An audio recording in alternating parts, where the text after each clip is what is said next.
Hello అండి, welcome to Shri Vaibhav designer studio. మేము blouse making work shop conduct చేస్తున్నామండి. దీనిలో వచ్చేసి princess cut blouse cutting and stitching రెండు చూపిస్తాము. మీకు మాస్టర్ ద్వారా ఈ వర్క్ షాప్ కండక్ట్ చేయబడుతుంది. ఈజీగా కటింగ్ అండ్ స్టిచ్చింగ్ మనమే ఎలా చేసుకోవచ్చు అనేది మీరు మాస్టర్ టెక్నిక్స్ తోటి మీరు నేర్చుకోవచ్చు. ఫస్ట్ వచ్చేసి బాడీ మెజర్మెంట్స్ ఎలా తీసుకోవాలి అనేది చూపిస్తారు. ఫస్ట్ ఇది చాలా ఇంపార్టెంట్ అండి. బ్లౌజ్ కటింగ్ కి పర్ఫెక్ట్ మెజర్మెంట్స్ తీసుకోవాలి. అలా పర్ఫెక్ట్ గా మెజర్మెంట్స్ తీసుకోకపోతే ఫిట్టింగ్ అనేది కరెక్ట్ గా రాదు.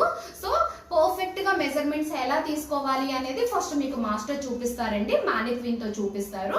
మీకు మెజర్మెంట్స్ తీసుకోవడం అయిన తర్వాత నెక్స్ట్ డ్రాఫ్టింగ్ ఉంటుంది. డ్రాఫ్టింగ్ తర్వాత ఈజీ టెక్నిక్స్ తోటి మీ బ్లౌజ్ మెజర్మెంట్స్ తోటి మీరే కటింగ్ చేసుకోవచ్చు. నెక్స్ట్ వచ్చేసి స్టిచ్చింగ్ ఉంటుందండి. మంచిగా బొటిక్ స్టైల్ ఫినిషింగ్ ఉంటుంది. దీంట్లో సీమ్లెస్ స్టిచెస్, ఇన్విజిబుల్ స్టిచ్చింగ్ ఉంటుంది. మంచిగా బొటిక్ ఫినిషింగ్ వస్తుంది. మీకు ఈ బ్లౌజ్ మేకింగ్ వర్క్ షాప్ వచ్చేసి అందరికీ రీచ్ అవ్వాలనే ఉద్దేశంతో మేము జస్ట్ దీన్ని ఓన్లీ 499 రూపీస్కే ఈసారి మేము కండక్ట్ చేయడం జరుగుతుందండి. మంచిగా ఈ వర్క్ షాప్ అటెండ్ అవ్వండి. మీ బ్లౌజ్ మీరే కటింగ్ అంటే స్టిచ్చింగ్ నేర్చుకోండి. Princess cut blouse. అండ్ ఇంకెందుకు ఆలస్యం, డిస్క్రిప్షన్ లో గూగుల్ ఫామ్ ఉంది. గూగుల్ ఫామ్ లో రిజిస్టర్ చేసుకోండి. మంచిగా మీ బ్లౌజ్ కటింగ్ అండ్ స్టిచ్చింగ్ మీరే చేసుకోండి. మంచి ఈజీ మాస్టర్ టెక్నిక్స్ తోటి. ఇది ఓన్లీ 1 డే వర్క్ షాప్.